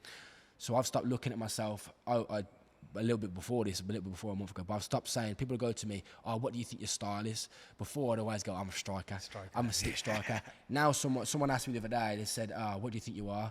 And I almost said striker, and I said no. I said I'm a mixed martial arts fighter. I do everything to the highest that I can do it. You know what I mean? You're a martial artist. You're a martial artist in your blood. You're a martial artist out there. And like, I completely 100% agree with you in terms of, like, I still do look up to GSP and watch his work ethic and watch how he trains, and like he's very high level in his jiu-jitsu, and he competes individually in that. He then competes individually in wrestling. He then, I don't think he's ever boxed, but I know he has some heavy rounds as boxing sparring with the likes of like Freddie Roach's camp and stuff like that. He does his jiu-jitsu with Braulio. Exactly. So. And one of John Danaher's students. Yeah, big time. And like he does it in all areas, and like in between, I remember, I don't know if that program still exists. It's gone out my head. Do you remember? Is it called Countdown to such and such UFC? Like, do you remember when they used to be Countdown? I know what you're on about. I know what you're on about. Yeah, like I remember when there'd be a big fight coming up, GSP versus whatever, and there'd be a countdown, and they'll follow him around for like a week or see where he's going to. And Rich Franklin was like this. I don't know if you remember Rich Franklin, but I know. Like he used to. And watching him, like his training, his mind, and I was just like, wow, everyone's on it, but this guy was just on at such a higher level to others. It's just like, that's why he is who he is. Yeah, exactly. Is that something that you're doing between your fights? Do you think you'll compete individually in the arts? Obviously, striking's, but not saying strike in a disrespectful way, not saying striking's more difficult to compete individually in between fight camps. No, I think it is. I think it definitely is. The pain, like obviously the recovery. You get punched, you get cut, bruised, broken nose, stuff like that. But like in jiu-jitsu comps, wrestling comps, do you think you'll do a bit of that in between your camps, or are you just going to focus on camps? So, and then for me at the moment with my knee, I've obviously not been able to compete. But again, like I said, the work ethic is something that's always there for me. It's instilled in me by him. So constant work all the time. Even when I'm on a rest day, I see rest day as training. I'm watching footage. I'm trying to think of things that I can work on. I see guys like Sam Patterson, who I watch his Instagram, and obviously I spar him and he whoops my ass or whatever. And I watch his work ethic. He's doing 3 sessions a day, 4 sessions a day, and I'm trying to outwork what they do. Yeah. So the work ethic for me is there, and I try and put that into action. When I come down to it, at the height, in the sense of MMA, I try and focus everything towards MMA. I did one jiu-jitsu competition in a gi, and I got armbarred in 30 seconds, and I thought, fuck, I don't even want to do that again. I do look at it and think sometimes I would like to try and have a crack at wrestling and try and have a crack at the jiu-jitsu, but like I said, I've changed my mindset. Before I would have liked to, and I would have liked to maybe have a go at like boxing. So my boxing coach Tommy Thompson is always nagging me to go boxing. He's always like, box. I want you to box. 100%. Forget the MMA things, just box. And I'm like, coach, I can't. This is my love and my passion. I can't. I wish I would. Yeah. So maybe I'll have a crack at some point, maybe just a boxing match. I definitely would like to do more jiu-jitsu competitions, because I think you were saying relating back to the experience thing. Just having the experience of competing and being in it is key. Although I did find when I did the jiu-jitsu competition, it's way different. You don't have one person to train for. You're in the bullpen and that. You're waiting around all your competitors and stuff like that. You don't know who you're going to go against. Am I going against this dude here who looks really good? I'm going against him who doesn't look as good. You don't know what you're coming up against. So I think partly I would like to, but then mainly for me, I'd rather just focus on, every time I'm always MMA. Everything MMA. I think for me, probably, if you're going to fight MMA, you should be dealing with what you need to be the best MMA fighter. Yeah. So maybe off camp, doing a little bit of gi. We obviously see you at Braulio's. We're training privately with Braulio. Very often for us, that is either a specific situation. We don't do much gi because for me, it's a different sport. Yeah, 100%. And obviously, I've done years of the gi, so I'm quite happy to put a gi on. But in terms of Kean's, as Kean's coach, if Kean went to me, right, I'm at the stage now where I'm comfortable. For me, Marsha, what I've seen of MMA more recently is you need good stand-up, whether that's boxing, whether it's an element of boxing, Thai, or some hybrid version of that, whether there's some element of karate keeping in, even, Savat or Junfang Gung Fu with oblique kicks, etc., etc. But you need a core. You need a core of wrestling, because that's, for me, wrestling's where the transitions happen. Massively. But then you need jiu-jitsu to control position and then go for submissions.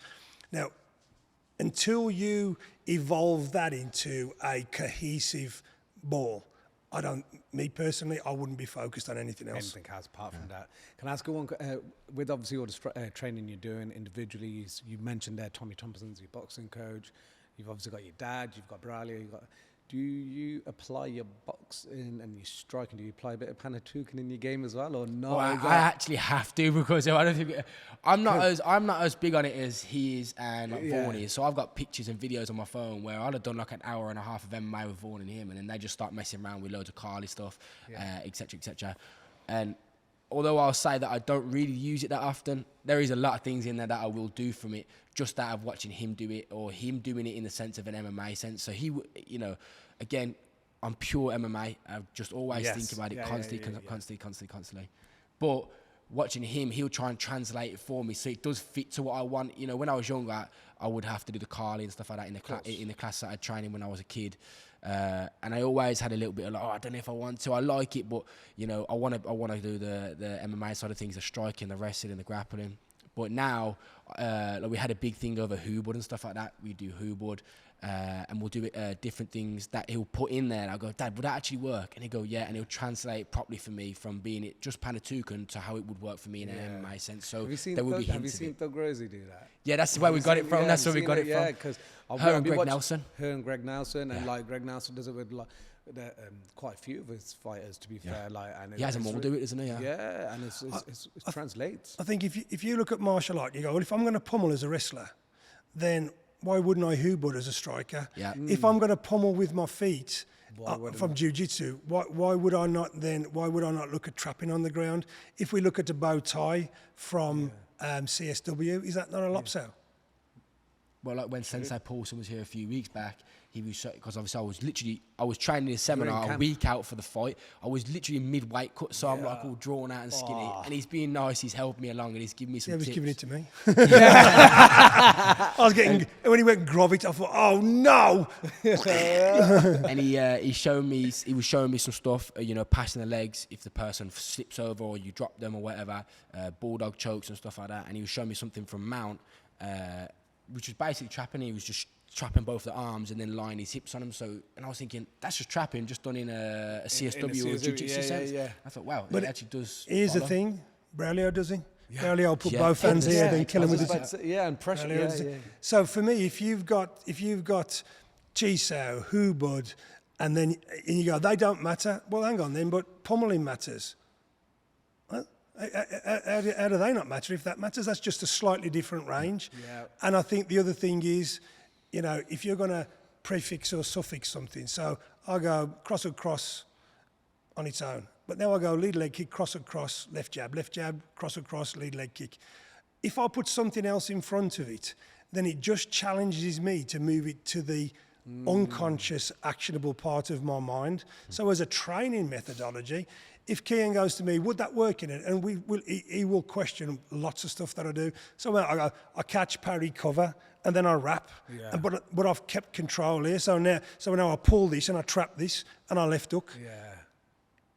Does a left hook work every time you throw it? Does a right cross work? Does a rear round kick? Every time you go to mount somebody, you go to back take somebody? No. So why does somebody go, yeah, but that trapping don't work? Yeah. What you have to say is... It's a bit arrogance, isn't it? It's a bit ignorance, isn't it? Yeah, it is. Yeah, when do I think this would work? And we talked about Machida and, coming out with the crane kick, and then the question mark kick came, and then somebody else is using a pock tech, or somebody is using a heel kick. Yeah. Somebody's doing Anthony Pettis is doing Showtime off the cage. John Jones spinning elbows, spinning back kicks. And all this. Nobody's going, let's just take all the odd ones and build your whole style around it. But we all know that if you have a strategy and you have a defensive system that I catch, I parry, I cover, I catch, I parry, I wedge, I scoop, I go outside, I slip, I parry. You're in that framework. If I do something outside of that framework, I'm going to shift you from unconscious to conscious. Yeah. And the minute that I'm able to do that, it's up to me then to capitalise on that time. The other thing is the beat system. If you're going to go, well, trapping doesn't work because you trap in a 1, 2, 3 beat system, but if I trap 1.5 or 2.5 or 3.5, that's different because I'm understanding the beat system, then rhythm, tempo. We're back to the onion again. We're back. How deep do you want to go down, and how relevant is it to go that deep? And how much can your student or fighter, how far can he get down there? Yeah, I think as well, a lot of arts cross over where people don't really think they cross over. Yeah, 100%. Like we just said about the trapping thing, it is in jiu-jitsu, but it's just seen from a jiu-jitsu side of things or a CSW side of things. Braulio teaches big time in concepts. He's mad on the concepts, isn't he? And obviously, like I said, I teach, kids and adults martial arts as on the side from what I do with my fighting and whatnot. And I try and see what he does and teach in the concept sense. But I didn't realise how much stuff he does from jiu-jitsu that I go, wait, hold up a sec, that's the same as in stand-up or that's the same as in the wrestling. And it all really does cross over in a lot of different ways. Because if you look at somebody like Braulio, Eric Paulson, Rick Young, at those highest levels across multiple arts, they are open-minded enough to say, what is that? How are you doing that? What is that? What did you do there? Okay, let me see how I can figure something out for that. And ultimately, let's strip it back. We're all dealing with the human body. If I control your head, whether I lie on it, whether I control it with a clinch, whether I control it with, with a plum, whether I control it by shoving it, whether I stick it in here, whether I stick it underneath it, if I control your head control is a critical part of me being able to attack your body. Your elbow only breaks one way. So me trying to do it another way but every art can only deal with what the problem presents. Whatever art you're in, they have to. Some might do this, some might do that, some might do this, whatever else. But the fundamental basis that we're starting with is the human body, and how do you attack the human body, and how do you defend? So if you're a fighter, you keep your elbows in to cover your rib cage. You keep your elbows in so you don't flare, but you keep your elbows in so you keep everything nice and tight. If you're in Muay Thai, you cover with your elbow. Oh, hang on, if I lie on my back and put my elbow to my knee, I've just created a knee shield. You know, I think like Sensei Paulson says, there's nothing new under the sun, really. You know what I mean? Everything is there already. You just got to find it. And if you're the student, if you're an open-minded student, you know, he's 10,000 hours of practice. Yeah. Sometimes it's 10,000 hours of thinking, and oh my life. So if I get my elbows in, I'm safe. If I get my elbows in, I'm safe. If I'm knee shield, I'm safe. Oh my life, where's that come from? Exactly. Miyamoto Musashi says it's in the Book of Five Rings, 10,000 hours of practice and then another 10,000 to polish, or something along those lines, isn't it? It's crazy, isn't it? It's like, and people don't underestimate how much of this is. You got to with this. It's huge, 100%. It's massive. Well, you look at your question. You're an experienced fighter, and you didn't go to him, what's your jab like or what's your cross like? You went, what's your mentality like under pressure? Yeah. Because we know anybody can jab and cross. Yeah. You know what I mean? With some training, anybody can. But who can be in front of the guy who's trying to jab cross your back? You know, who's trying to round kick you, you know where it's coming from? Absolutely. We know ultimately it's not just how good the body is or how good the mind is. It's how well you can put those two together and still deal with a external force that's trying to impact on you. Yeah. Massively. Kean, what does 2023 hold for you now? What's lined up for you? Fix this, and then just keep on doing what I was doing in the first place, you know. Is there anything booked at the moment? I haven't got anything booked up in the line at the moment. Again, it really depends on what goes on with this. If I get the all clear for this in the next few weeks, like I say, I'm training all the time anyways at the moment. While I can't particularly rest. I might just say that I have started grappling again now. I've started to come back into. We've been doing a little bit of rolling, but that's just so we know where his knee is. So we just try and it's started to get strengthened back up. Like I say, I've been doing a lot of weightlifting, but in the sense of getting stronger and more explosive to benefit my martial arts. Not just lifting weights to look a bodybuilder, lifting weights to benefit my martial arts. Yeah. I've been training consistently. I mean, I was in on Christmas Day training. I don't stop. So for me, continue to work hard, get more wins than my belt. Hopefully by maybe the start of next year, look at going pro if I have a good year in the sense of the domestic scene and maybe even the IMF again. Nice. And just keep having fun with it, really. You know, I just enjoy the journey. You know what I mean? A friend of ours, James Mystery. You might have seen the quote on Instagram, anyways, but he said it to me a while back. The man who enjoys the journey or loves the journey more than the man who loves the destination is going to go further. So for me, I love the destination, and I can see where I want to go. But for me, I'm focused on the journey right now. So wherever I get taken is where I get taken. Brilliant, great to hear. What about yourself, Paul? What's 23 hold for you? February, I'll be out in Serbia with an England team. So that'll be the IMAF World Championships. For me, that will be building off what we did in Italy. And this will be an intense time for me because I'm pulling together a team. We don't all train together. So, you know, there'll be admin and all the other stuff that other people do, but I've got to be involved in that. The Worlds will be, for me, if it's as big as they say, it will, once we get there and we're in play, it will be a phenomenal experience. After that, obviously Kean's knee getting right again, so we can, once we know where that is, then we can start to plot out from the IMAF. I don't expect that we'll see another IMAF competition probably till September, October, maybe even later than that, which means once we've got the all clear, we'll look at some domestic competition. Domestic scene and stuff. You know, look at some of our associated promotions, so that we know we can work with that. We've got a lot of development at the moment in terms of, you know, when we're talking about the business. And I'm a hard numbers person. You know, I like to know what's it costing me, what am I making, etc., etc., etc. But at the moment, we're trying to look at building the experience for people who are outside of what our gym is, and what our experience looks like. So we've got Mystery involved with us doing a fair bit of filming because he's just phenomenal. He's absolutely brilliant. Not like this setup in terms of this is but his creativity, his interpretation. And if I'm honest as well, I come from a generation where I don't, with a friend, I'll share whatever I think is going to help or be worth sharing. The bigger picture, I'm not out there. Do you know what I mean? I tend to get on with my thing. I don't really buy into that media image. Obviously, with the England role, I've had to do more of that and develop it. We've got 3 academies. I see MMA as evolving.